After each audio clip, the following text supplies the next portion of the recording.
Olá, pessoal! Sejam muito bem-vindos ao quarto episódio do LoganCast. Para o assunto de hoje, nós trouxemos algo extremamente diferente e um convidado muito especial. Convidados, na verdade. Nós vamos debater um pouco sobre algo que tem gerado muita controvérsia aí no mundo do marketing, que é sobre LGPD e a IA no marketing. Então, para os convidados de hoje, vou pedir para eles se apresentarem, mas temos aí convidados extremamente relevantes para o mundo do direito, para o mundo do direito digital. Estamos muito felizes de recebê-los. Bom, pessoal, tudo bem? Meu nome é Miguel, tô aqui me desenvolvendo ainda em privacidade, proteção de dados e também nos temas de IA que recentemente estouraram aí cada um tá se envolvendo, né? Surge advogado a dar com um pau aí dizendo que é especialista, mas tô trabalhando nisso. E eu trouxe aqui também, convidei meu professor, o Rui, deixo aqui a abertura para ele se apresentar, fica à vontade, Rui. Bom, olá, meu nome é Rui, como o Miguel já adiantou, eu sou professor universitário, sou advogado, sou empresário, sou futurista, sou inquieto. Então, são temas hoje do objeto aí do podcast que me interessam muito, são coisas que eu estudo muito, então é um prazer. Legal! Sejam bem-vindos ao LoganCast. Eu espero que essa não seja a nossa última conversa nessa mesa, que vocês voltem, porque é um tema que ele se atualiza constantemente, né? Toda semana a gente tem uma notícia nova sobre IA, sobre a LGPD. Então, essa não vai ser nossa última conversa. Bom, e eu queria que a gente desse uma contextualizada para o nosso público do que é a LGPD. A gente usa essa sigla, né? Mas a real, ela significa Lei Geral de Proteção de Dados. E como nós temos muitos empresários assistindo aos nossos episódios aqui no LoganCast, eu quero começar perguntando para vocês por que vocês acham que as empresas precisam se adequar à LGPD? Perfeito. Eu até vou já passar a bola aqui pro Rui. Porque eu achei muito interessante uma abordagem que ele fez na aula, inclusive, porque eu sou professor, ele é meu professor, inclusive, eu sou aluno do Rui, dá um pouquinho da história da LGPD e por que ela surgiu aqui no Brasil, né? Acho que vale falar um pouquinho sobre isso, como a gente acaba sempre olhando para o mercado europeu e para os Estados Unidos, principalmente. Então, professor, se quiser falar um pouquinho sobre isso. Tá bom, então a gente vem aí de um histórico, para a gente contextualizar, de preocupação crescente das pessoas em relação a assuntos como privacidade.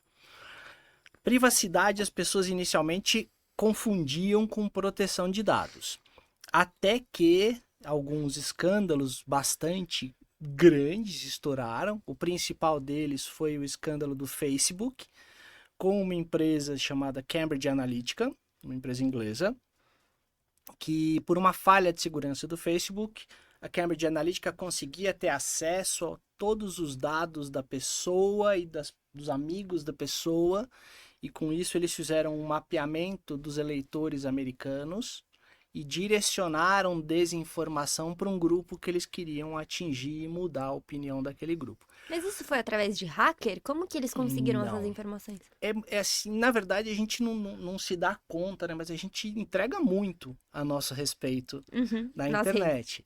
E eu até brinco, aqueles testes que às vezes parecem Que herói você é da bobos, Marvel? né? Isso, Qual princesa você é da Disney? é isso. E aí, que Sério? bandeira você acha mais bonita? Esses testes, na verdade, para você preencher, você logava, né? Você clicava aqui para preencher o teste. No que você clicava, tinha uma falha de segurança nos termos de uso, e o desenvolvedor daquele teste passava a ter acesso a todo o seu perfil, ainda que ele não fosse seu amigo. Então, a partir dali, ele desenvolvia bots, robôs, para varrer o seu perfil. Porque se você analisar o perfil de uma pessoa na rede, você é capaz de dizer muito a respeito dela. Se ela é uma pessoa mais família, menos família, se ela é mais do dia, mais da noite, se vai pra balada, não vai pra balada. Sim. E, inclusive, posições políticas das pessoas às vezes estão evidenciadas na rede. Perfeito. Então, foi usado para isso e estourou esse escândalo. Houve uma interferência na eleição nos Estados Unidos em 2016, na eleição do Trump, a primeira eleição do Trump, depois no Brexit. E isso fez com que a preocupação com a, aí sim, proteção de dados crescesse muito no mundo. Então, a Europa, que tinha já uma norma desde 1995, atualizou, fez uma coisa bem robusta e ela foi muito inteligente, na verdade, né? Então, a gente diz assim, porque ela tem uma disposição que diz assim, ó, ou você se adequa, ou você não pode fazer negócio com nenhum país membro da União Europeia, nem nenhuma empresa que seja de país membro da União Europeia. E tem algum órgão que fiscaliza isso? Na União Europeia você tem os órgãos nacionais, cada país integrante, e você tem um órgão superior, que é o órgão da União Europeia, chamado EDPB. E aqui no Brasil? Aqui no Brasil a gente tem a ANPD. Que funciona. Famosa. Essa é uma pergunta que a gente pode chegar se funciona ou não até o final desse podcast. Mas acho que, principalmente como o Rui falou, acho que trazendo esse paralelo também pro Brasil, o que aconteceu nos Estados Unidos foi parecido com o que acontece no Brasil com o Bolsonaro e com o Lula, quando a gente tá naquele grupo de WhatsApp, e aí chega aquela mensagem de sua tia lá do interior de Pernambuco, dizendo, As correntes? Bolsonaro levou a facada, sei lá, do filho de sei lá quem. Uma notícia totalmente aleatória, fake news, como bem conhecida, e acaba que influencia algumas categorias, né, da nossa nação. Algumas pessoas que não estão tão atenadas, não buscam tanta informação e acaba que influenciando o voto, né? Isso que aconteceu nos Estados Unidos e acaba, tipo, influenciando no Brasil e no mundo todo. Entendi. Nossa, e agora a gente entra num período de campanha. A gente, inclusive, aqui na agência, tem algumas campanhas políticas que a gente faz o marketing delas. E desde 2020 já que a gente tem campanhas e mudou muito a forma como você pode trabalhar a política nas redes sociais. Em 2020 era uma terra sem lei ainda. Sim. Você podia postar qualquer coisa, tanto que Bolsonaro fez uma campanha quase que 100% digital, né? E hoje em dia já não pode muita coisa mais publicar, não pode mais levar para o tráfego pago certos perfis, inclusive sem rótulo. Agora é exigido um rótulo, né? Eu acredito que, com certeza, a LGPD influenciou aí nessas questões políticas, né? Com certeza. E um dos temas também mais relevantes ultimamente, né? Assim, ultimamente eu digo, desde a época que eu nasci, é a regulação das redes, né?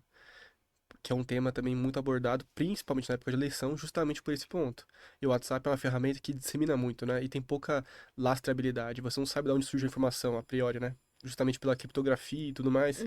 Então, a regulação das redes, principalmente na época de eleição, é um tema bem relevante, muito comentado, né? Legal. Tá, então a gente tá falando muito sobre a LGPD e agora eu queria puxar um pouco a inteligência artificial, Uhum. né? Tem muita gente que ouve ainda falar sobre inteligência artificial e acha que ela se limita ao famoso ChatGPT. Então eu queria que vocês trouxessem um pouco de informação para as pessoas sobre o que é essa inteligência artificial. O Rui também comentou numa aula que eu tive há pouco com ele sobre tipos de IA. Acho que vale falar disso, né, Rui? Sim.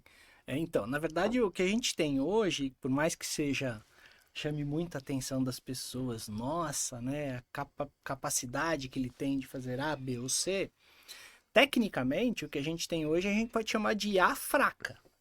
É uma IA estreita, é uma IA fraca, porque ela é um papagaio bem treinado, né?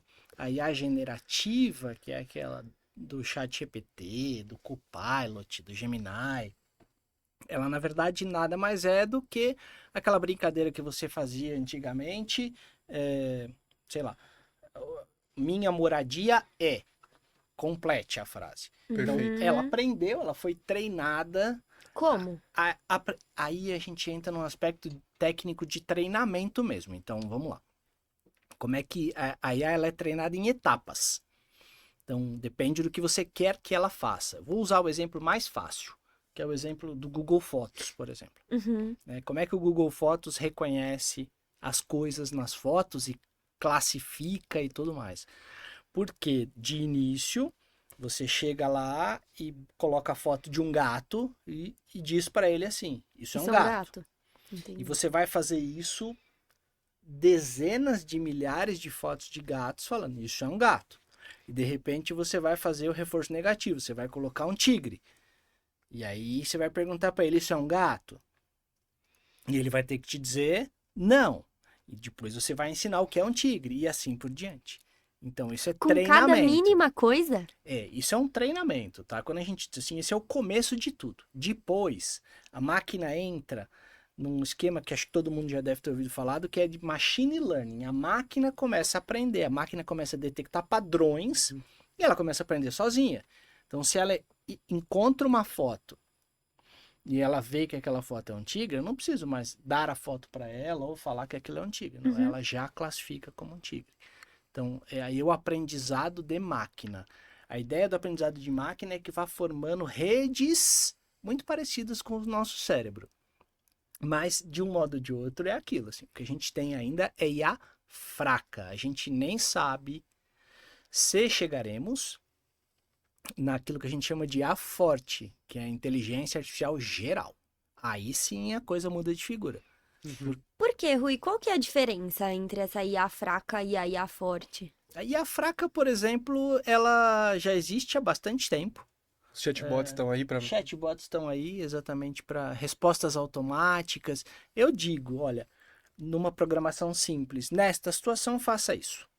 Naquela situação faça aquilo. Então, isso aqui é uma programação. O que a gente mudou para agora é a capacidade dela de gerar coisas novas, mas a partir de contextos que ela já tem. Então, ela forma uma coisa nova. A IA forte seria... Ela não pegaria essas referências, ela faria sozinha? Aí a forte, ela supera o ser humano em todas as habilidades. Tem o poder de criação, né? Autônomo. Ela passa a ser capaz de fazer absolutamente tudo que um humano faz e com maior eficiência. E você acha, Rui, que isso não é possível? Eu acho que é muito possível, muito possível. Agora, eu não sei se é provável em curto prazo, acredito que não. Ah, tá. Entendi. Você acha que vai demorar ainda um tempinho mais para isso acontecer? Acho.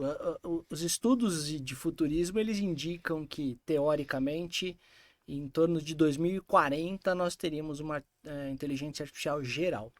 Existem pessoas que não acreditam, mas a maior parte dos futuristas diz, olha, 2040 é uma visão realista, nem otimista, nem nem positiva, nem negativa, mas é uma visão realista a respeito disso. É disso as pessoas têm medo, né? Com certeza. Pensa em emprego, né? Meu emprego, que eu faço planilha. Nossa, eu lembro. Eu lembro que eu tava conversando uma vez com o Miguel. Foi uma notícia que tinha acabado, assim, de chegar, de estourar, que era sobre a IA burlar aquele sistema do reCAPTCHA. Você lembra dessa situação? Que ele começou ele precisava preencher lá o reCAPTCHA e ele começou a enganar lá o reCAPTCHA falando que... Não lembro se era que ele era cego, alguma coisa Faz assim. parte do machine learning. O Rui até contou essa história também na aula, sobre uma criança ucraniana, não foi? Foi que fez o reforço negativo. Exato. Ela disse que ela não o que não podia ser classificado como ela, o que não podia ser passado para ela, e ela começou a ter acesso a uma série de coisas que não deveria, entendeu? Nossa, e como que... Existe alguma forma, Rui, que você acha que isso pode ser mudado? Que existe alguma forma que quem programa, né, a IA consegue prever essas questões de erro e bloqueá-los? Assim, prever, sim. Bloquear, em parte. Por quê? Assim, primeiro que todos nós aqui, nós três aqui, por exemplo, somos seres humanos, e como seres humanos nós temos vieses. Sim. Eu tenho as minhas preferências, Miguel, você, e assim a gente Vieses, vulgo preconceitos. pontos de partida, né? Quer dizer, em que a gente não questiona. Então, como a programação é feita por seres humanos, ainda que não intencionalmente, ela tem vieses também. Então, também a programação E esse tem viés não é de quem ensinou? A de quem gente não programou? pode ser de quem ensinou, aí a gente chama isso de viés de algoritmo, mas pode ser do dado, por exemplo. E aí a gente tem um exemplo bem legal, que é o exemplo antigo, mas ele sempre é válido, da Amazon. A Amazon quis usar a IA para fazer uma contratação, foi uma das primeiras nos Estados Unidos. E colocou lá a posição, então, para qual ela ia contratar, e a IA recebia os currículos e tratava esses currículos, ou seja, selecionava os melhores e não. E logo no primeiro filtro, a IA eliminou todos os currículos de mulheres. Por quê? Porque ela aprendeu com dados passados que aquela posição era exercida predominantemente por homens na companhia. Então, o que, que ela fez? Basicamente, vetou mulher. Assim, mulher não, tem que contratar homem. E aí isso se descobriu, porque na época foi um escândalo, não sei o que. Então, isso, por exemplo, é um viés que não é um viés de programação. Isso é um viés de dado. De porcentagem, né? Eu preciso treinar com dados diversos. E aí entra aquele assunto da diversidade. Eu preciso treinar com dados diversos para que eu tenha um reflexo mais realista da sociedade. E a IA, ela é programada sempre ou por algoritmo ou por dados. Na verdade, a IA ela é alimentada por programação, mas ela depende de dados, muitos dados em volume absurdo, para que ela possa ir aprendendo sozinha. A gente está numa fase agora, que pelo menos essas que a gente mexe no dia a dia, em que, na verdade, nós estamos treinando elas. Porque se eu faço uma pergunta para ela me devolve uma resposta que não é Ele tinha me correta, falado isso. ou que não é totalmente correta, eu tendo a dizer para ela, olha, isso não está certo. Uhum. Eu estou treinando ela. Quando a próxima pessoa que for utilizar ela e perguntar a mesma coisa, Ela não já vai errar de novo. saber que, não, que A tá errado, tendência- que ela não vai responder isso. Exatamente. E aí que entra, acho que é um ponto bom para entrar a proteção de dados.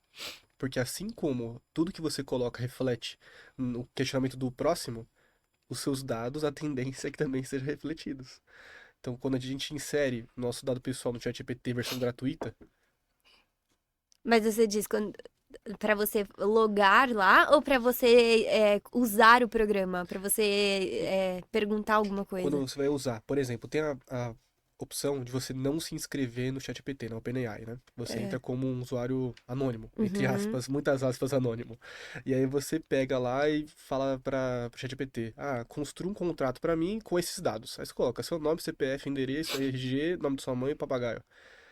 Para onde vai esse dado, entendeu? Para que ele vai ser utilizado? A gente tem essa lacuna ainda hoje, né? A OpenAI, inclusive, foi proibida em certos países da Europa, né? Justamente por essa lacuna que eles não preenchem. Mas não existe, tipo, um banco de dados que fala, ó, todos os dados do ChatGPT, eles estão sendo hospedados em determinado lugar, igual existem nas empresas? O problema não é onde é hospedado, mas sim o que é feito com eles.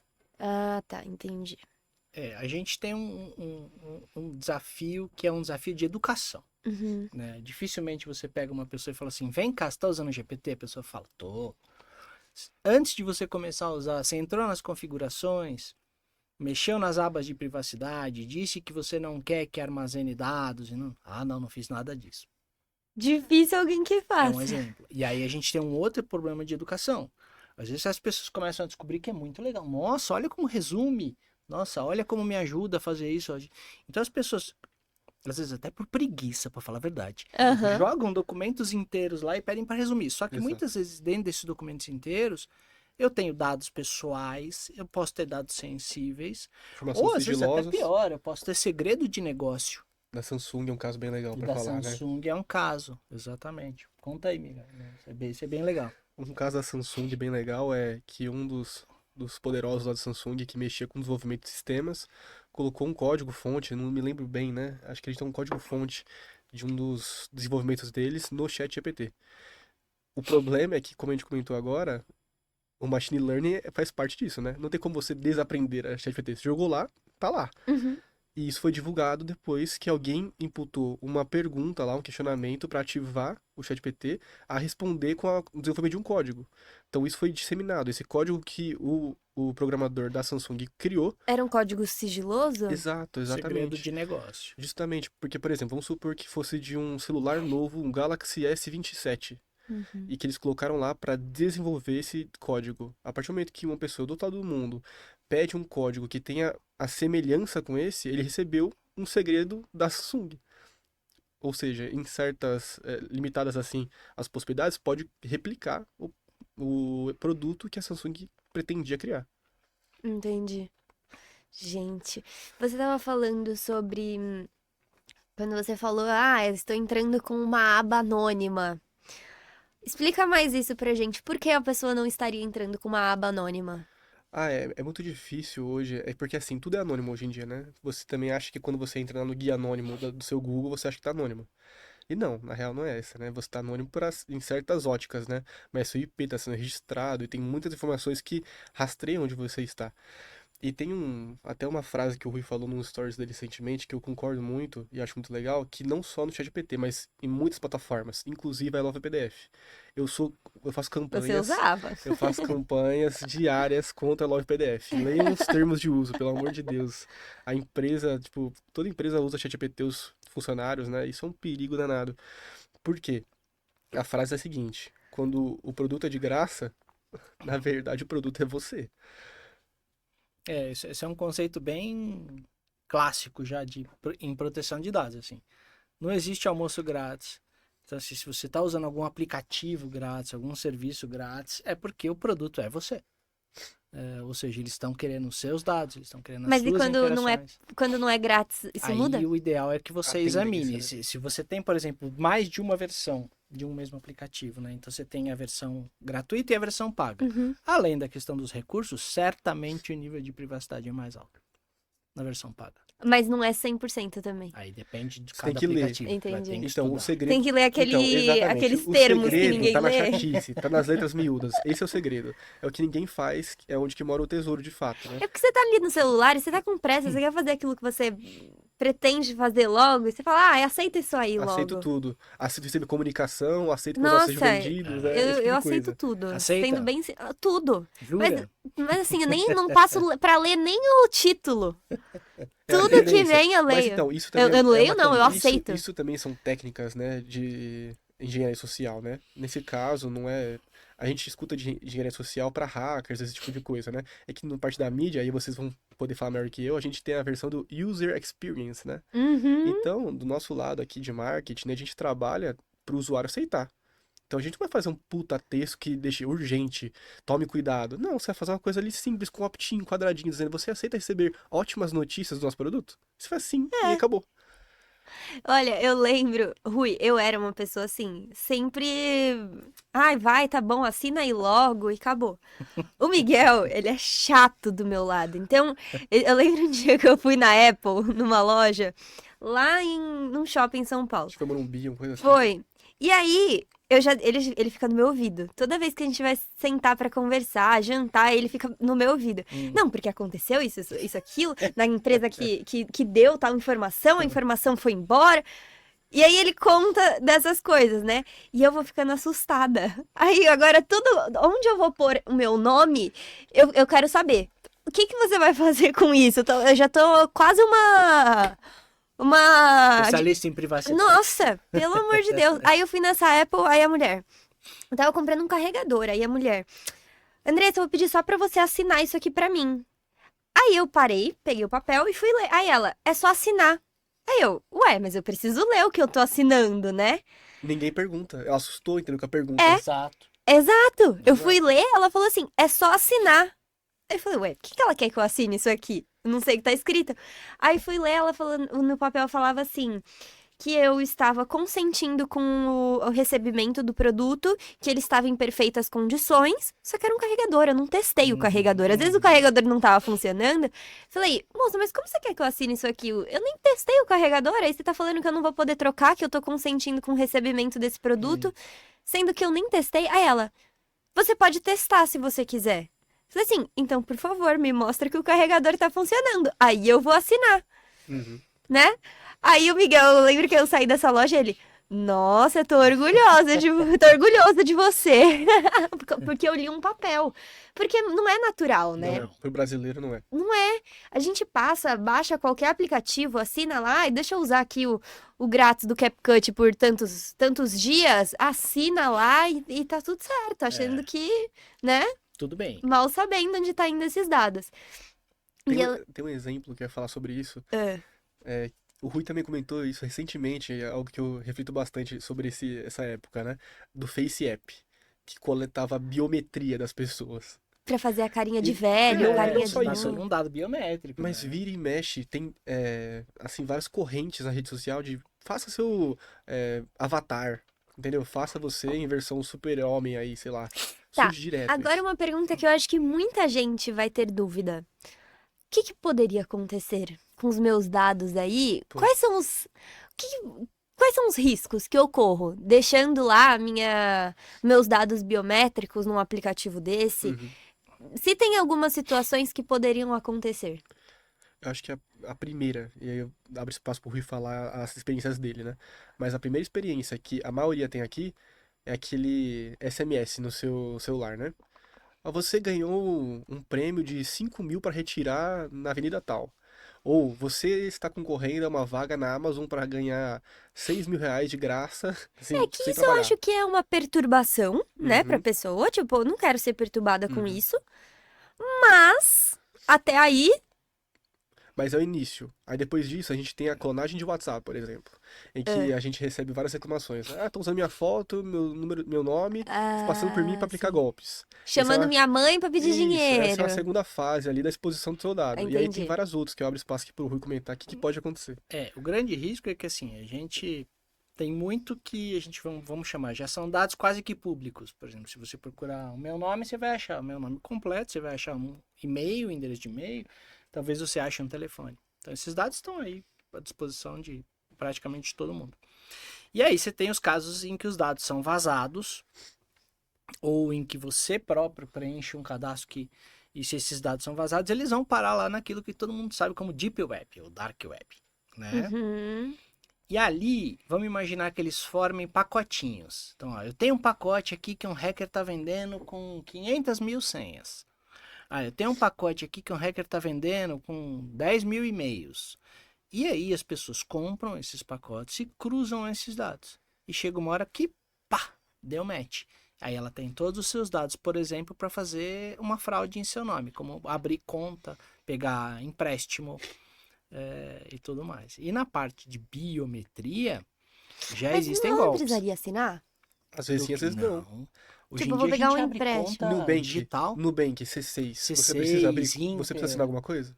Não, você Mas precisa só precisa da da sua. minha biometria. Ou seja, É aí que tá o X também. isso é possível ser coletado, entendeu? Sua Mas ele biometria, consegue com uma foto, colocar foto na frente da Ele câmera? consegue falsificar um documento. a partir de uma foto é possível extrair biometria, entendeu? Não é toda foto que tem biometria, mas usando mecanismos apropriados, a partir da sua foto eu consigo sua biometria. Tanto Entendi. que, pensando assim, em termos até mais, assim, hackers ou criminosos até menos tecnológicos, vai? A gente tem vários crimes aqui acontecendo hoje em dia que o pessoal imprime uma foto da pessoa, cola na própria cara e finge que é a pessoa para criar uma conta. É, mas não tem. Assim, ó, eu vou fazer uma pergunta Uhum. talvez tosca.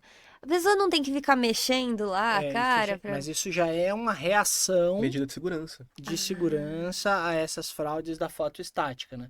Então a gente diz assim, é uma live, uma verificação ao vivo de que é você.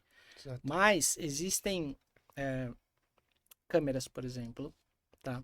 Em que você já consegue embutir código de IA e essa câmera muda a sua feição. Então, se o seu rosto já foi mapeado de algum modo biometricamente, pode ser que eu esteja conversando ali com alguém e a pessoa não esteja vendo o Rui, esteja vendo outra pessoa. Parece louco isso, né? A gente tem um programa aqui que a gente mexe também com lançamento de infoprodutos, né? Uhum. Lançamento de cursos online, de imersões, enfim.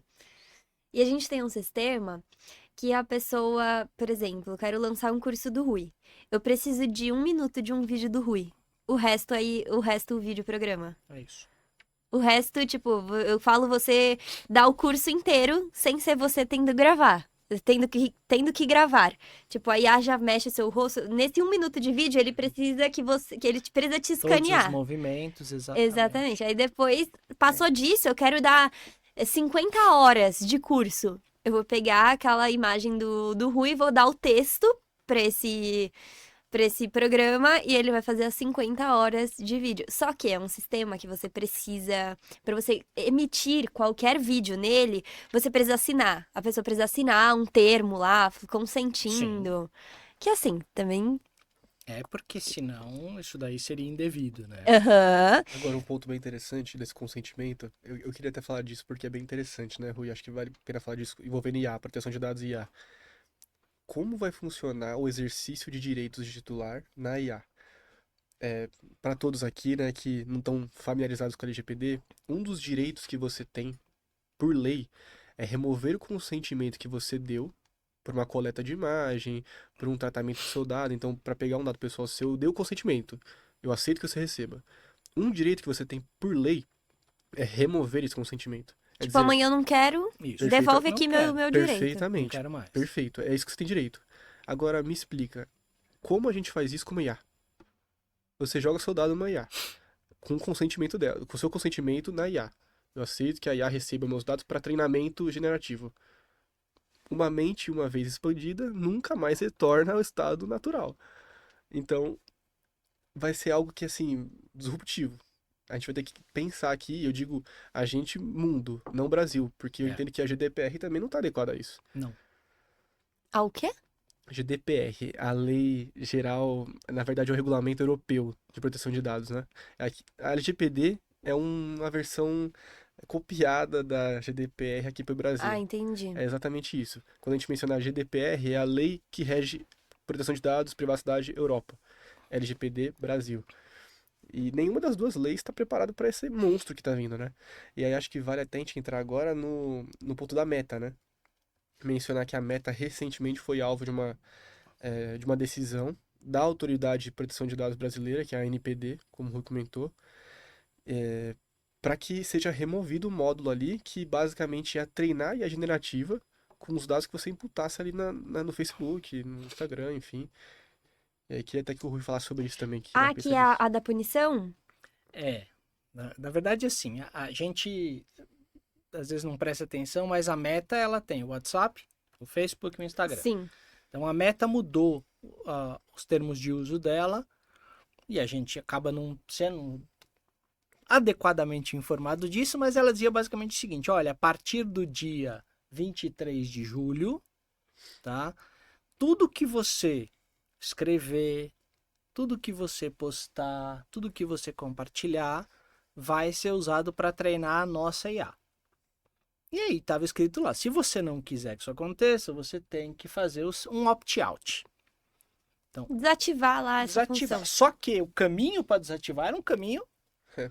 complexo. Bizarro. Não, era um caminho longo, um caminho complexo, super trabalhoso. Assim, para a gente pensar no brasileiro médio, seria Não super vai. difícil, não alcança. conseguiria. Exato. Exatamente. Seu pai, tipo, nosso pai não conseguiria fazer, entendeu? É. E isso já estava sendo feito nos Estados Unidos e no Canadá. Aliás, continua sendo feito nos Estados Unidos e no Canadá. No meta desses países. Exato. Inclusive, por exemplo, generativa de imagem.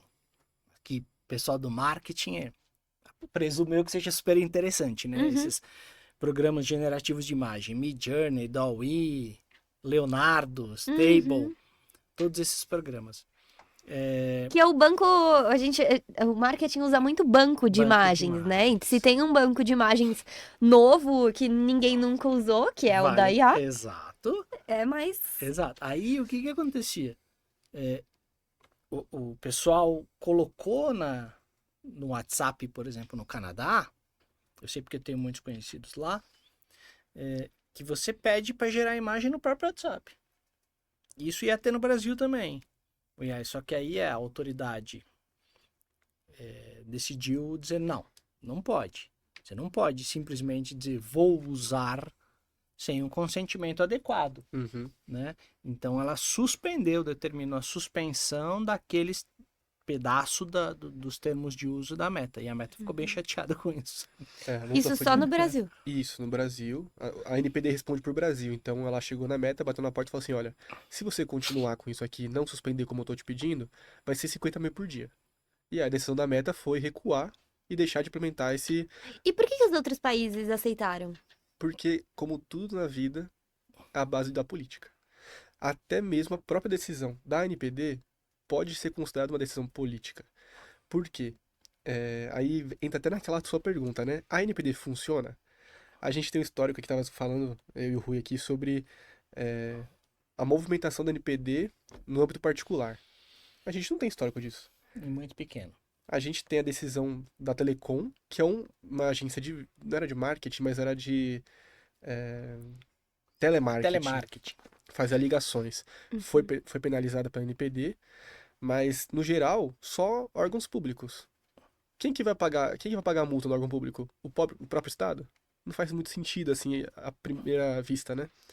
Mas, discorrendo sobre isso, gira em torno de uma política muito grande. Por quê? A NPD gostaria muito de se posicionar como uma autoridade boa, que se movimenta, que avalia o mercado, e também queria ali pegar a parte da IA para ela. Uhum. E justamente por isso, assim que ela teve a oportunidade, ela pegou ali o primeiro, que foi a Meta. Então, para se firmar nesse mercado, para mostrar, estamos trabalhando, entendeu? Na minha concepção, foi um pouco disso. Tá. E pequenas empresas também podem ser punidas de alguma forma? Você acha que eles já chegaram num nível de que já estão avaliando também pequenas empresas? Eu assim, hoje a gente tem que pensar a NPD como um órgão interessante, mas sem braço. Ela não Exato. tem dinheiro, nem equipe, nem pessoal para fazer o trabalho que ela deveria fazer. Então, ela acaba abrindo processos só em casos de denúncia, né? Então, denúncia contra uma micro, uma pequena, pode ter, mas é mais Uhum. difícil, né? Qual é a minha aposta? Assim, minha aposta desde sempre, desde que a Lei Geral de Proteção de Dados entrou em vigor em 2018. A minha aposta é que vai acontecer com a LGPD o que aconteceu quando entrou em Código de Defesa do Consumidor, por exemplo. Ai, As tinha aquela pessoas. pegada, né? A lei vai pegar? Essa é a pergunta que vem As até pessoas hoje. elas ficam assim, será? Mas será que o consumidor tem esse direito, né? Como é que eu faço isso? Como é que eu faço aquilo? Até que a coisa cai Hum. na população em geral, Uhum. nos mais simples. Porque a hora que as pessoas descobrirem que o dado dela ali, ó, vale alguma coisa, aí a gente vai começar a ter uma enxurrada de reclamações, demandas, denúncias. É por isso a importância de estar adequadinho. Mas ainda é o começo. Muito. A gente tá engatinhando ainda, né? Mas assim, também é engraçado fazer a contrapartida disso, né? A lei foi promulgada em 2018 e entrou em eficácia de fato em 2020.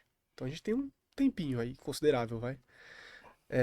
E hoje existem empresas ainda que dizem, estou em implementação. Não existe isso, né?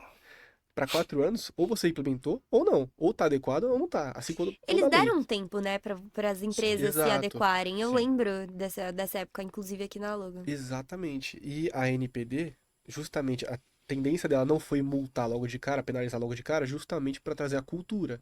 Então isso também foi, entre aspas, político, né? Para dizer, olha, estamos nos movimentando aqui, estamos multando, penalizando órgãos públicos, Uhum. justamente para trazer esse tema à tona, para que o cidadão médio entenda, olha, existe uma lei, tenho que adequar minha empresa. Mas a partir, tendo em vista que a gente tem 4 anos de lei, né? Na verdade 5 anos de lei, vai fazer 6 anos agora, acaba que perde um pouco de sentido, né? Ela continuar nesse ramo, só nessa ótica, né? E não partir Uhum. para cima das Big Techs, por exemplo, ou das empresas em geral que descumprem LGPD. Sim. É, vou até puxar um pouquinho para a questão do marketing. A IA, ela é muito usada, assim. Eu que estou muito inserida no marketing das empresas, inclusive dos clientes da Logan, vejo o quanto a IA ela ajuda, né, em determinados casos. Claro que a gente tem que tomar esse cuidado com os dados, inclusive dos nossos clientes. Existem casos também que a IA vai funcionar em questões operacionais, né? Mas aqui no marketing a gente vê, inclusive, a gente implementou agora dentro do nosso comercial os chatbots, Uhum. né? Hum, Dentro, porque a pessoa quando ela chamava ali, ela tinha que esperar ou a própria equipe aqui tinha que fazer um filtro do que aquela pessoa precisa. Hoje o Miguel até viu eu criando lá os chats, ele já é bem mais filtrado. A pessoa ali entra em contato e ela já vai ter um filtro, a IA já vai respondendo algumas coisas que ela precisa, vai direcionando, né? Quando chega na minha equipe comercial, já tá ali bem mais filtrado para ele enviar uma proposta, para ele marcar uma reunião. E as pessoas, eu acredito que elas vão querer entender como usar a IA. A gente tá falando bastante aí de casos ruins que acontecem na IA, mas eu quero mostrar também que a IA pode ser usada de forma boa, de uma forma que vai ajudar ali o seu negócio a crescer, né? Que vai, inclusive, não sei se isso é algo, para a economia não é algo bom, mas diminuir ali a sua quantidade de capital humano, passando algumas funções para IA. O Uhum. que você acha sobre isso, Rui? Bom, eu sou sempre um positivo, uma pessoa positiva. Eu acho Copo meio que, cheio, né? eu prefiro o copo meio cheio. Então, assim, eu acho que ela precisa ser utilizada. Ela é uma ferramenta. Se você me disser, a IA vai substituir as pessoas nos postos de trabalho, eu vou te dizer, não vai. Agora, as pessoas serão substituídas por quem entender de IA. Então, é aí que está o pulo, entendeu? Então, claro, a gente vai ter uma redução no número de postos de trabalho? Vai. E falar que não seria até hipocrisia, né? Claro que vai, porque ela é uma ferramenta de extrema eficiência. Sim. E ela faz num tempo que, né? Uhum. Agora, o segredo está na engenharia do prompt, né? Como você comanda, o que você consegue fazer, não. E não adianta, assim, não existe. Se eu perguntar, vamos falar do GPT que todo mundo entende, né? Uhum. Se eu perguntar pro GPT qual era o apelido de Machado de Assis, a hora que ele me responder, ele vai responder certo ou errado, porque só tem um, Uhum. ok? Um. Agora, se eu disser qual das obras de Machado de Assis é a melhor, É subjetivo. eu estou fazendo uma pergunta subjetiva para ele. E aí, então, a resposta dele é probabilística. Uhum. Pode ser que seja a mesma que eu considero, pode ser que seja a mesma que você. Então, para a gente usar a IA corretamente e dar para ela alguma utilidade boa, eu preciso saber fazer o prompt. E segundo, a pessoa que está usando precisa ter conhecimento. Total. É o que a gente chama de o capital intelectual. Assim, ela precisa ter horas de voo para saber, ó, isso aqui que devolveu não está certo, isso aqui está certo. Então, a pessoa precisa ter esse discernimento do que usar ou não usar. Ou seja, o conselho pro seletista, principalmente, né, pro capital humano aí no Brasil, aprenda a utilizar a IA da forma correta pra você não perder seu emprego. É isso? Aprenda a utilizar IA. Infelizmente, a gente não tem. A gente deveria estar falando disso há anos. A gente deveria estar requalificando a nossa população há anos. E até aqui é nada. Assim, a gente está falhando miseravelmente em relação a isso, né? Uhum. Então, as pessoas elas estão aprendendo por si. E isso também é complicado, porque as pessoas vão fazendo coisas erradas. Então, Exato. eu tenho empresa, por exemplo, cliente minha, que quando a IA estourou, ela disse assim, a primeira coisa que ela fez é assim, vou proibir o uso de IA aqui dentro. Uhum. Por quê? Porque ela estava com medo de segredo de negócio, de dados. Não, vou proibir. Uhum. Eu falava, você está fazendo o pior caminho. Porque a hora que você proíbe, o cara vai fazer por conta Escondido. dele e sem regra. Exatamente. Porque ele está fazendo escondido. Uhum. Então, se você cria a regra interna dentro da empresa, o que pode, o que não pode, estimula o uso correto, a coisa funciona muito melhor. Perfeito. É como tudo na vida, né? Tudo que é proibido é mais legal. E mais perigoso. Exatamente, exatamente. Então, ao invés de falar não faça, faça desse jeito, não faça desse jeito. Então, quando você for imputar um contrato da sua empresa no ChatGPT, risque, coloca um XXX. Isso, anonimiza os dados, né? Exato, um trabalho mínimo ali. Em vez de colocar Logan Martin, coloca XXX e YYY. A empresa de marketing XXX. Exato. Isso. Tá feito o documento da mesma forma que você gostaria, só que você não se expôs ali, não expôs a sua empresa. Então, acho que é muito mais saber como utilizar do que o utilizar de fato. Uhum. Tem até um paralelo com marketing que dá pra gente fazer. Qual que é o nome da função que trabalha com descrição ali de conteúdo? Copy. Social media. Copywriter. Exatamente, O copywriter. copywriter, ele faz os textos, Perfeitamente. né? Persuasivos. Se a IA fosse tão disruptiva como a gente vê na internet e vê em geral, não existiria mais copywriter. A função é que o copywriter, ele usa a IA, usa o ChatGPT A favor dele? Exatamente. Mas não substituiu ele. Melhorou o que ele fazia em 3 horas, hoje ele pode fazer em meia hora, talvez. Mas não tem como substituir, é difícil, né, a gente enxergar isso. Você falou de uma situação que eu quero ainda trazer, nosso tempo tá acabando, mas eu acho que vai ser ainda muito interessante trazer essa informação, até porque o Rui é especialista nisso, também traz algumas aulas sobre legal design. E eu queria trazer um pouquinho desse assunto para os empresários também entenderem o que é, como poder como usar isso dentro da sua empresa, quais os benefícios do legal design, né? Que inclusive tem muita gente que não sabe nem o significado de legal design, porque é algo muito novo. E eu lembro quando o Miguel falou pra mim desse legal design, eu falava assim pra ele: "Mas o que que é isso? É de colocar desenho no contrato? É desenhar o Foi contrato?" exatamente isso. Aí depois que eu falei, não, eu tipo, expliquei o que é, né? Ela disse pra mim o seguinte, mas vão levar a sério esse documento? Foi, eu falei isso pra ele. Falei: "Mas você acha que meu cliente vai levar a sério esse documento aqui cheio de desenho?" Essa é uma reação comum, né? Super comum. E Uhum. é a resistência, na verdade, a gente diz assim. Mas é porque a gente está acostumado com algo. E toda vez que a gente muda este algo, naturalmente surge uma resistência. Uhum. Isso é absolutamente natural. É porque a definição de contrato também, eu acho que ela até se perdeu um pouco. Porque eu lembro que na minha graduação existia aula de introdução ao direito e a primeira aula era: o que é o contrato? Um contrato ele pode ser verbal, ele pode ser Total. escrito, né? Ele tem diversas formas. Exato. E não Ele é não tem só uma que. forma, né? Esse que é o ponto, ele não tem uma Exatamente. forma. E o contrato, na minha cabeça, por mais que eu aprendi dessa forma, que contrato é feito de diversas formas diferentes, né? Na minha cabeça, depois que você se acostumou com aquele contrato lá de não sei quantas cláusulas, páginas, disposições, você vai e assina, pra mim só aquilo era contrato. De um lado, Uhum. Andressa Mota, de Exato. outro, Miguel E às vezes a Bender. testemunha ali embaixo. Pra mim, depois de um tempo, o contrato era aquilo. Ou, no máximo, uma nota provisória. Ah, Hum. uma nota provisória que você tá assinando é um contrato também. Uhum. Mas eu queria que vocês explicassem um pouco mais do que é esse legal design, como usar, e qual que é o benefício disso para os clientes, né, dessas empresas. Tá, bom, vamos lá.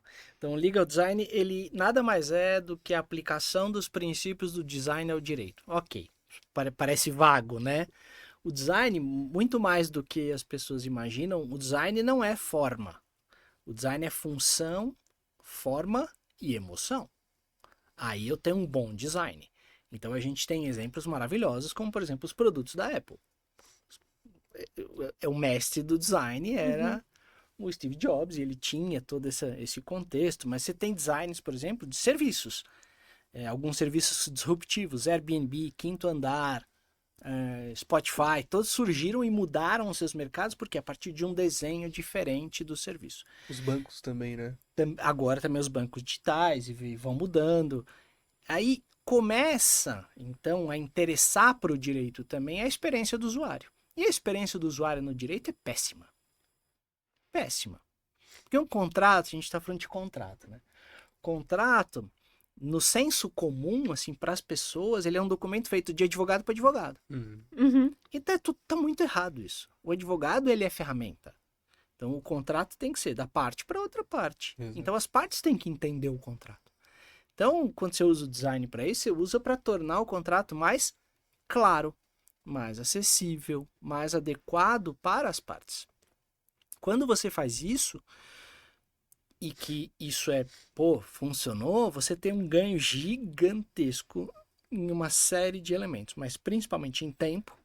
Porque veja, uma coisa é eu mandar um contrato para você com 10 páginas escrito e dizer assim: "Ô, Andressa, eu preciso disso o mais rápido possível." Quanto é esse mais rápido possível que você vai me devolver? Não sei, às vezes dias, né? Outra coisa é eu mandar um contrato para você que você não tem dúvida de nenhuma palavra ali naquele contrato. Ele é enxuto, ele é objetivo, ele é claro. Esse contrato pode voltar para mim às vezes no mesmo dia. Então tem um ganho de tempo. E quando a gente ganha tempo, a gente ganha dinheiro. Uhum, Com com certeza. certeza. Mas a gente ganha confiança. Porque eu passo credibilidade no sentido, não tem nenhuma cláusula aqui A que você compreensão fique com total, né? dúvida, exato, que você vá ter problema com essa cláusula. Então você ganha muito na confiança das pessoas. Exato. Nossa, você tá falando isso, e agora eu tô aqui pensando. que a gente tava até conversando lá fora, que aqui na Logan a gente já teve problema com alguns clientes por conta de contrato. Porque os processos aqui, eles são muito personalizados, né? Então, cada cliente, por exemplo, vou alugar a sala de podcast que a gente tá falando.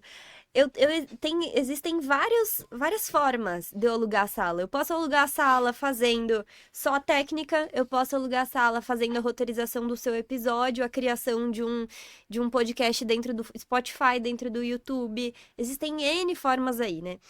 E aí a gente teve problema com alguns clientes que tinham certas coisas que não estava descrito lá no contrato. E aí foi o Miguel, ele ajudou a gente a fazer um novo contrato para Logan e ele colocou, ele falou para mim, posso fazer um contrato diferente? Aí o que seria um contrato diferente? Ele, um contrato, calma, você vai gostar. Aí ele foi e me entregou uma primeira versão, eu falei, aí foi o que eu falei pra ele, você acha que meu cliente vai levar a sério esse contrato? Ele falou, vai, não, isso aí é ótimo, tal. Aí a gente ficou alguns dias, né, conversando sobre a melhor forma de apresentar esse contrato nesse formato, explicando todos os processos que o cliente havia contratado. E aí você falou isso, da questão da confiança, e agora eu tô aqui pensando que o primeiro cliente meu que assinou o contrato dessa forma, ele é o cliente que mais confia nos meus processos. Ele não me questiona nada, assim, em questão de prazo, porque foi tudo muito descrito pra ele, foi desenhado. Né? Quando que ele ia receber o cronograma dele?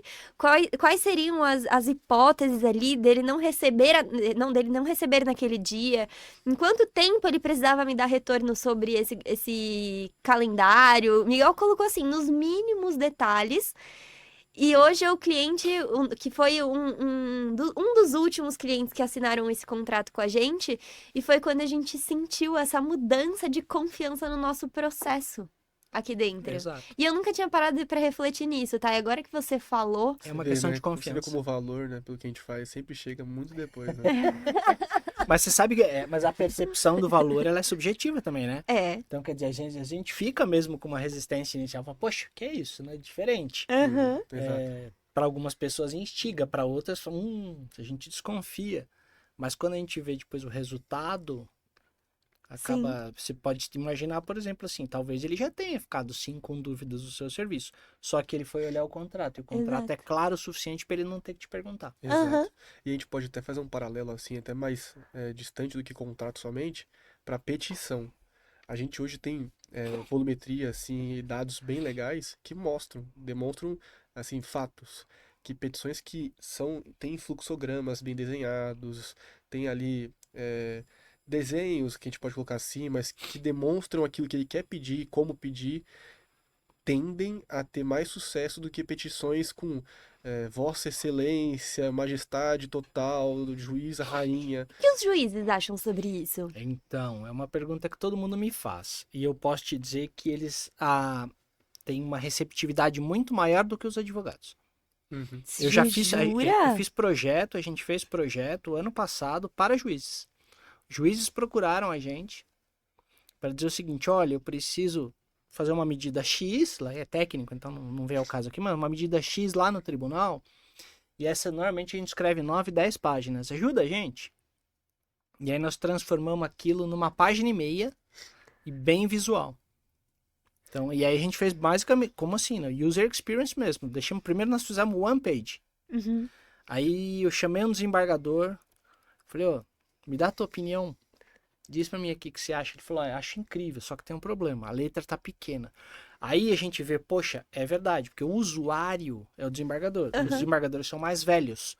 Pessoas mais velhas não gostam de letras pequenas. Então a gente desistiu da one page, fizemos mais ou menos uma página e meia adequando o tamanho da letra. E foi um sucesso. Se coloca na posição do juiz. Agora, faz esse exercício. Exato. Você tá todo dia com uma fila deste tamanho de processos e todos com 500 páginas, letras miúdas. Negrito e letra amarela, né? Fundo amarelo. É o clássico. E agora você pega uma petição com 3, 4 páginas, com desenhos bem descritos do que você está pedindo, qual o fundamento, qual a causa. Como é que você vai receber isso, entende? de uma maneira muito... Vai poupar muito tempo do juiz, né? Exato. Não, mas eu fiz essa pergunta porque normalmente o juiz é mais velho. Porque Conservador, ele tem mais que. conservador. E ele tem que passar por alguns processos, né? Antes de se tornar juiz, tem que advogar não sei quantos anos. Uhum. Então é difícil você ver um juiz muito jovem. Uhum. E as pessoas um pouco mais velhas têm. Muitas vezes têm, né? Esse preconceito, uma resistência, O judiciário exatamente. não. Nem pra isso não, porque na verdade é um facilitador do trabalho dele. Entendi. Claro que aí entra assim, o legal design verdadeiro e bem feito, com técnica, e aquele cara que diz que faz legal design. Uhum. Porque o cara que diz que faz legal design, ele vai tentar decorar a peça. Decorar, acha que colocar uma imagem aqui, uma firulinha ali, não sei o que, ele tá fazendo legal design. Uhum. Então, às vezes, a gente vê algumas peças horrorosas e o cara fala assim, não, você não fez Tá legal em legal design. design. Você fez um absurdo aqui, né? Então, porque ele não pensou no usuário, ele pensou em decorar a peça, tem que pensar no usuário. Então, é Exato. óbvio que eu não vou fazer para um cliente super formal uma coisa igualzinha eu faria, por exemplo, uma agência de marketing. Uhum. Né? Eu, por exemplo, estava contando isso pro Miguel. Eu trabalhei para a primeira agência de marketing digital do Brasil, que na verdade, quando eles abriram, o mercado falava para eles assim: vocês estão louco, vocês estão louco. Um tinha saído da W, o outro tinha saído da África, né? Os dois tinham saído, se juntaram e eles falaram: não vamos abrir uma agência, não, vamos abrir uma agência digital. Então o mercado falou para eles: vocês estão malucos. Vocês estão saindo das maiores agências de publicidade do Brasil para digital. Eles começaram a pegar projeto a rodo, porque só eles faziam o digital. E as empresas já tinham percebido aquilo. A percepção do valor, às vezes, vem antes do cliente, do que do próprio mercado. Sim. Por isso que eu digo, advogado resiste mais do que juiz. Exato. E até Caramba. um pouco de preconceito e medo, né? Sim. É o medo do novo, é o medo de perder o seu emprego para um advogado mais novo que sabe fazer legal design. Então sempre tem essas travas, né? Para tudo que muda ali uma fase, tanto do direito como na vida em geral, tem essas travas, né? Essa muralha que tem que ser ultrapassada. Eu lembro de certas pessoas que falavam pra gente: o direito vai acabar. Não, direito, A pelo gente amor de escuta isso Deus. também bastante lá. Escuta. Nossa, pra caramba. Eu realmente não acho que o direito vai acabar. Eu acho que se for assim também o marketing vai acabar daqui a um Exato. tempo. Tudo vai acabar. É que na verdade tudo muda, né? Isso. Se a gente não tiver em constante mudança, A você gente perde o... vai mudar brutalmente. E essa mudança vai trazer um ganho de qualidade. Porque vão sobreviver os mais qualificados. Isso vai fazer com que a gente hoje tenha muita faculdade de direito no Brasil. Uma proliferação e cursos horrorosos. Então, Mudou já um pouco do escopo que tinha antes no direito e que tem agora? muito pouco. Dá pra gente citar um exemplo aqui que da SPM, né? Que a gente tava A conversando. SPM sim tem uma estrutura que é um curso novo, né? Eles acabaram de Acabaram de lançar. Tá lançar. no primeiro ano do curso. Primeiro ano, primeira turma. Eles já estão mais atualizados. Sim, o programa deles é bem mais atualizado. Mas eles não precisam de uma autorização, Precisa. Essa parte que é difícil. Mas é como você desenha o programa. Às vezes, você faz o desenho de um programa super tradicional. Você pode incluir tudo aquilo que é obrigatório num desenho de um programa mais moderno. Então, só que você vai passando por resistências culturais dentro das universidades. Então, quem tem, por exemplo, capital, e a SPM tem capital, Sim. tem know-how, tem estrutura física, tem não sei o quê, eu não preciso do direito para me sustentar. Então, como eu não preciso, deixa eu fazer uma aposta aqui e vou ver se vai dar certo. E a gente vai ver o resultado disso daqui a uns anos, né? Essa Daqui turma que a tá uns saindo anos. agora é mais nova que eu, inclusive. A gente vai descobrir o resultado disso daqui a pouco, Sim, né? foi como a GV, quando a GV lançou o curso de Direito. Todo Uhum. mundo falava, imagina, uma turma, 40 pessoas, não vão fazer verão. Hoje E cresceu? referência. Hoje é Hoje é referência. referência. É uma das, acho que é a melhor, né? A maior. Eu acho que é uma das, é Uma que das, a top GV e o 3, né? INSPER, eles formam para o mercado. Eles não formam para concurso, para prova, não, isso é problema seu, eles falam assim. Uhum. Eles estão te formando para o mercado. Que tá certo, né? Tá certíssimo. Exato. Não é todo mundo que vai querer fazer Tá o concurso. certíssimo. Exato. Por exemplo, eu lembro algumas matérias ali que teve na SPM que eu vi, né? Compliance, proteção de dados, gestão de conflitos, Exato. legal design, tipo esse tipo de coisa Uhum. nas faculdades comuns ali, você tem que se virar pra aprender. eles vão sair prontos pro mercado já nesse sentido, né? E eu também lembrei aqui de um ponto para até fechar essa parte de legal design. Recentemente, acho que você deve ter visto, Rui, o aviso de privacidade, que aí também engloba proteção de dados da Lego. Da Lego, sim, sensacional. Não sei se pode apresentar aqui, se dá pra apresentar, mas assim, É um case sensacional. é um dos melhores cases assim, que eu vejo de legal design e juntando com proteção de dados, né? Uhum. Porque o E público da Lego, marketing. marketing, É aí que tá o X. exato, Eles, Exato. eles conseguiram capturar o espírito da marca, exatamente. né? Assim, No contrato? Não, no aviso de não, no privacidade. aviso de privacidade. Será que tem Que aquele como documento, mostrar sabe aqui? aquela parte Na chata? edição ela põe. Aquela parte chata que a gente tava falando que ninguém lê? Sei, sei. Eles transformaram aquilo num negócio super legal. Mas eles queriam que as pessoas lessem. Crianças, principalmente. Pra exemplificar aqui, né? O aviso de privacidade, ele começa com um bonequinho Lego contando como é feito o tratamento das pessoas, uma animação do boneco Lego, entendeu? Então é algo sensacional, assim. Que legal. Mas no Brasil a gente também tem algumas iniciativas interessantes. Por exemplo, a gente tem. Vou dar o caso mais comum e mais fácil das pessoas acharem na internet, que é o aviso de privacidade da escola. Hum. Ele é a cara da marca. Uhum. Ele é sensacional, a linguagem é solta, é vinculada ao produto, às cores, é tudo interessante. Tudo interessante. Vamos Então colocar vira um um pouquinho aí. caso, né? Aviso de privacidade da escola. Isso no site. Você Exatamente. encontra no site. Porque quando você entra num site, é justamente esse ponto, né? Você entra num site, você não tá entrando num site só e você é anônimo. Tô coletando seu nome, seu endereço. Se você faz uma compra, né, em regra, seu nome, seu endereço. Então, a Lego, a Skoll são exemplos disso porque elas trouxeram uma linguagem muito digerível ali Uhum. para o usuário final para entender o que é feito. A transparência na privacidade e proteção de dados é um dos pontos principais, assim, né? E que a gente vê que as empresas não estão pensando nisso. Entendi. Estamos seguindo aí para o nosso encerramento. Agradeço muito ao conhecimento que vocês estão trazendo aí para o nosso público do LoganCast. Espero que a gente volte mais vezes para conversar sobre isso, sobre as mudanças. A gente vai ver, vai ter essa percepção do que a gente conversou hoje e daqui uns meses ou anos, o que a gente vai conversar, como que vai estar, né? Como vai estar essas práticas de IA, de legal design. Esperamos que as pessoas possam aderir mais a esse legal design, né? Eu vou até colocar um pedacinho aí do que o Miguel fez pra gente, porque eu acho que muita gente não conhece É verdade. esse novo conceito, né? É isso, é um conceito. E eu até mostrei pra Josi um dia desses, ela falou assim, nossa, mas quem fez esse seu contrato? Eu falei, eu contratei uma pessoa pra fazer pra gente. Gente, então muito obrigada, viu, pela presença de vocês. Vou pedir para as pessoas também seguirem o Rui e o Miguel nas redes sociais. O Instagram do Rui é @ruicopola com 2 P's, JR, JR. né? E também o da empresa dele, que é Lau Inova. Law Nova. E esse Instagram tá muito bom, eu olhei lá, já Legalzinho. sigo vocês, uma empresa assim, bem digital, bem Uhum. inovadora. Parabéns, Rui, pelo Obrigado. seu trabalho, viu, na sua Obrigado. empresa. Rui também é professor, inclusive, do Miguel, como ele falou, na Direito de São Bernardo, né? Uhum. E parabéns, porque, olha, curso.